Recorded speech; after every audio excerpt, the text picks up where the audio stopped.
Todo mundo que faz sucesso já errou alguma vez na vida. Então, se hoje você tem medo de errar, saiba que você não vai chegar em lugar nenhum. Ah, eu nem avisei que isso ia doer. Hoje, nesse vídeo, eu vou abrir o meu coração e contar pra você quais foram os meus erros. Coisas que eu fiz de muito errado com o meu dinheiro. Ah, que festa do burra! Por que você fez isso?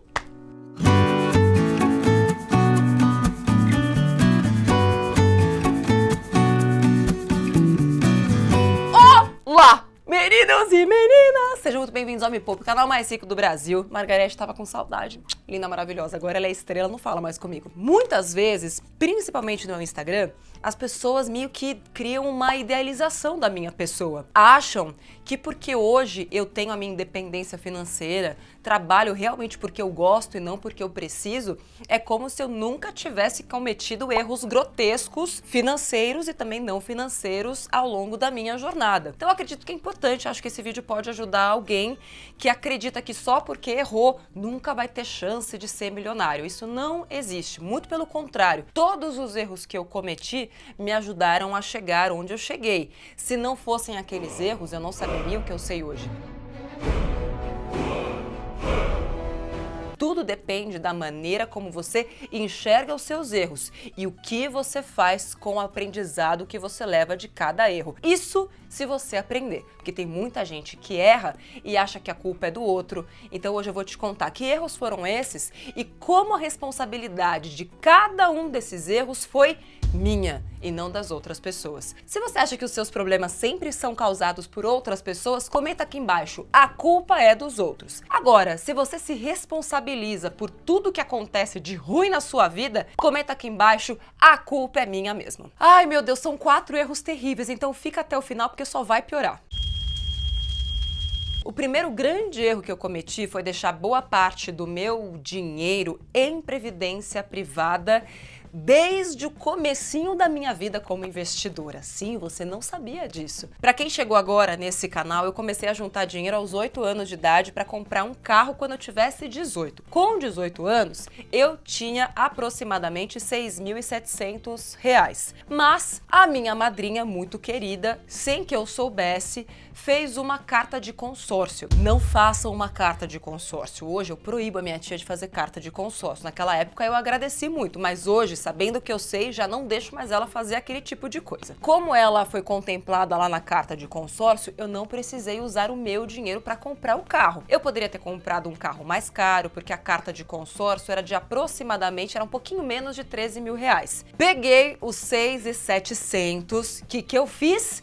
Investi aquele dinheiro. Onde investi aquele dinheiro? Onde a Cid Nelson daquela época falou, Natália, invista esse dinheiro. Onde ela falou para eu investir? Em uma previdência privada. Eu achei o máximo, porque até então eu nem sabia muito de juros sobre juros. Ela me fez uma projeção e tal. Eu falei, caraca, Cid Nelson, isso aqui é o máximo! E foi assim que eu botei todo o meu dinheiro em previdência privada. Alguns anos se passaram, eu percebi que aquilo não estava rendendo porcaria nenhuma. Que eu fiz? Muito espertalhona, sem muito estudo, querendo só juntar dinheiro para comprar meu apartamento quando eu saísse da faculdade. Próximo erro. Eu tinha 20 anos. E aí eu comecei a frequentar uma academia e aí tinha um cara lá que falava muito sobre clube de ações e fundo de ações. Eu falei, interessante isso, hein? Eu já trabalhava na TV Jockey, ganhava em média R$2.600 por mês lá. Eu falei, pô, legal esse negócio aí de fundo, hein? Me leva lá pra conhecer. Eis que eu, com 20 anos, com um brinco de pena na orelha, parecendo uma riponga, caí de paraquedas numa reunião de acionistas e achei aquilo tudo máximo. Era um fundo de ações bem agressivo mesmo. E aí participei da reunião e tal, fui lá e coloquei R$1.000. Deu 6 meses, R$500. Deu 1 ano, R$500. Eu perdi metade daquele dinheiro em 1 ano. E investir num fundo de ações sem saber o que eu estava fazendo foi o meu segundo grande erro. Foi assim que eu aprendi às duras penas que você nunca coloca dinheiro num fundo agressivo, como um fundo de ações, sem antes pesquisar de fato o que aquilo significa. Ainda mais eu que não tinha nem reserva de emergência naquela época, já fui logo botar boa parte do meu dinheiro no fundo de ações. E quando eu resgatei, anos depois, nem tinha chegado em R$1.000 de novo. Shut up and take my money. Terceiro erro. Isso aqui eu nunca contei. Não está nem no meu livro. Por quê? Porque eu esqueci. Eu só me lembrei fazendo este vídeo, porque a pessoa é maluca assim, não é verdade? Se você quer que eu conte esse erro, se inscreve no canal, porque senão você nunca vai saber este segredo que eu estou guardando só para fazer você se inscrever no canal. Eu comprei meu primeiro apartamento entre 23 e 24 anos à vista, mas eu não comprei sozinho, eu comprei com meu ex-marido. E o que a gente combinou? Eu peguei todo o dinheiro que eu tinha na hora de comprar o apartamento, o que também foi um erro, e esse nem tava na lista, porque eu, assim, raspei tudo que eu tinha. Quando a gente foi comprar o apartamento à vista, eu tinha o equivalente a 30%. O restante, ele colocou à vista, e aí ficou combinado que quando o apartamento ficasse pronto, porque a gente comprou na planta, e a gente tinha ainda 2 anos e meio, quase 3 anos para o apartamento ficar pronto, eu ia ficar responsável por pagar todas as custas de reforma, montagem, mobiliar, comprar equipamento eletrônico, tudo pro apartamento. E aí ia ficar elas por elas. A montagem do apartamento ficou entre 80, 90 mil reais, porque foi bem caro, inclusive, montar o apartamento, por isso que nunca mais eu quero comprar um apartamento na planta. Conseguimos, montamos e ficou elas por elas. Os anos se passaram, vivemos juntos e felizes muito tempo, tudo mais. Eu tinha 29 anos, a gente resolveu se separar. Quando a gente se separou, ele falou o seguinte: vamos vender este apartamento e cada um fica com 50%. Só que aquele apartamento representava a minha liberdade, afinal de contas eu que montei, eu que decorei, eu comprei cada pedacinho dele à vista. Eu, naqueles 3 anos, cada calça jeans que eu via na vitrine, eu fazia a conta em metro quadrado, eu falava, não, essa balada são 2 metros quadrados de piso. Não, isso aqui é 1/3 da bancada de mármore que eu quero colocar. Então eu já fazia todos os cálculos na minha cabeça em metro quadrado.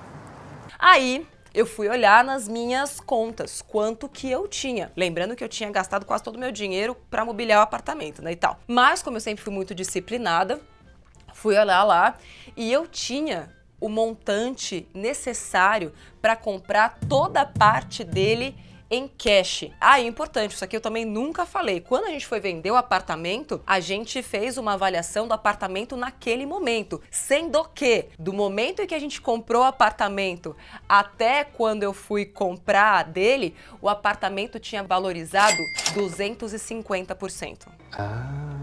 Ou seja, quando a gente foi se separar, o apartamento já valia 550 mil reais. Então eu fui lá, olhei nas minhas contas, eu tinha o suficiente, 225 mais ou menos, para dar para ele à vista, mas eu já tinha aprendido a lição, eu não podia ficar descapitalizada. Naquele momento eu já sabia que isso era extremamente perigoso. Então o que eu fiz? Um consórcio. Errou! Porque naquela época eu não tinha muita noção, eu nunca tinha pensado em fazer um financiamento, um consórcio, eu sempre pensei em fazer as coisas à vista, mas naquela época eu tinha lido um livro de um especialista em finanças, que dizia que se você tivesse o valor necessário para ser contemplado nas cartas, na carta de consórcio sem precisar de sorteio, era melhor você fazer isso, dar o lance na carta de consórcio, ser contemplado. E aí eu acreditei no especialista e cheguei no meu banco e falei, Pô, me vê aí esse negócio. puta, eu tinha esquecido disso. Que bosta. Olha, aí cheguei no Sid Nelson e falei, faz uma simulação aí entre o consórcio, porque eu tinha o dinheiro para ser contemplado naquela hora, afinal de contas, eu ia dar 40% do valor da carta total para ser contemplada. Eram 5 cartas de consórcio que eu fiz, eu podia ser contemplada ali naquela hora mesmo, e aí pedi para ele fazer a simulação em relação ao financiamento.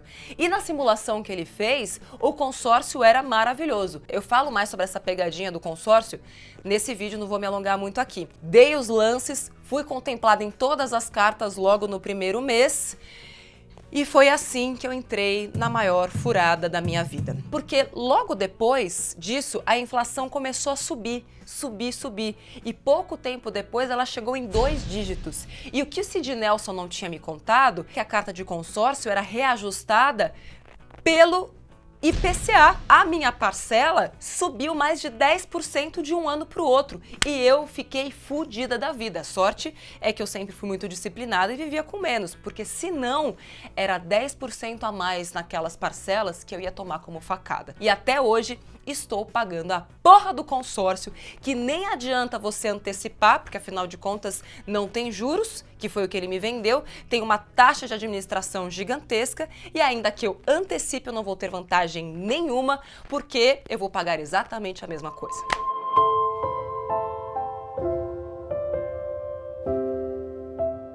E o quarto erro, confiar em amigos. Eu confiei num grande amigo porque eu aluguei aquele meu apartamento para este amigo. Falei, beleza, essas contas são suas. Fizemos o contrato, tudo mais. Beleza, nunca tinha alugado nada, não perguntei para advogado nenhum. Fui lá, fiz um contrato com meu amigo, só eu e ele, tudo certinho, beleza. 3 anos se passam. E eis que surge na minha conta um bloqueio judicial. Mano do céu! Era só o que me faltava. Sid Nelson está bloqueando a minha conta. Só que Sid Nelson não tinha por que bloquear a minha conta. Ligo para o meu Sid Nelson. Oi, Sid Nelson, tudo bem? Estava com sono, Natália, você me ligou. Sid Nelson, que bloqueio judicial na minha conta? O que significa isso? E aí ele foi ver e descobriu que era a administradora do condomínio.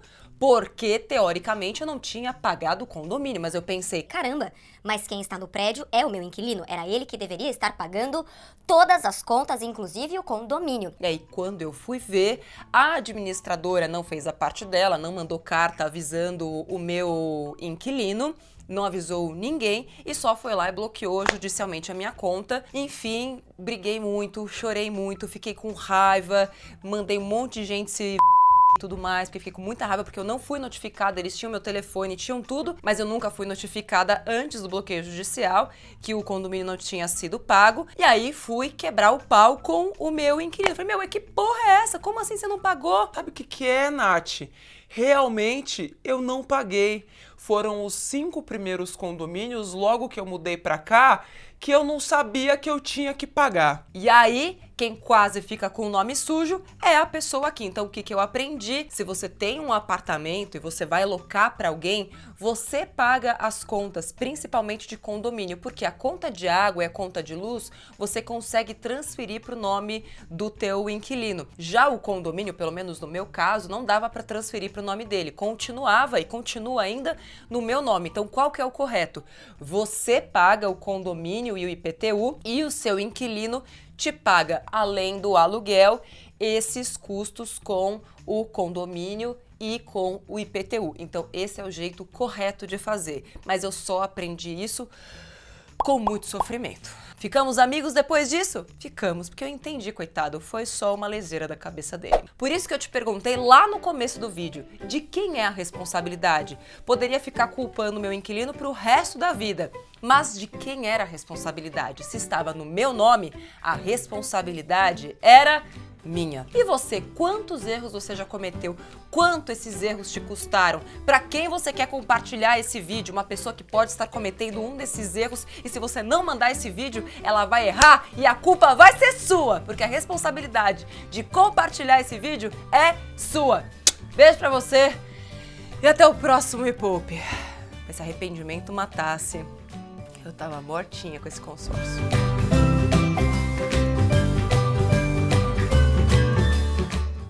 Acham que eu sempre... erros que a pessoa comete, na verdade, deixar o celular ligado durante a gravação.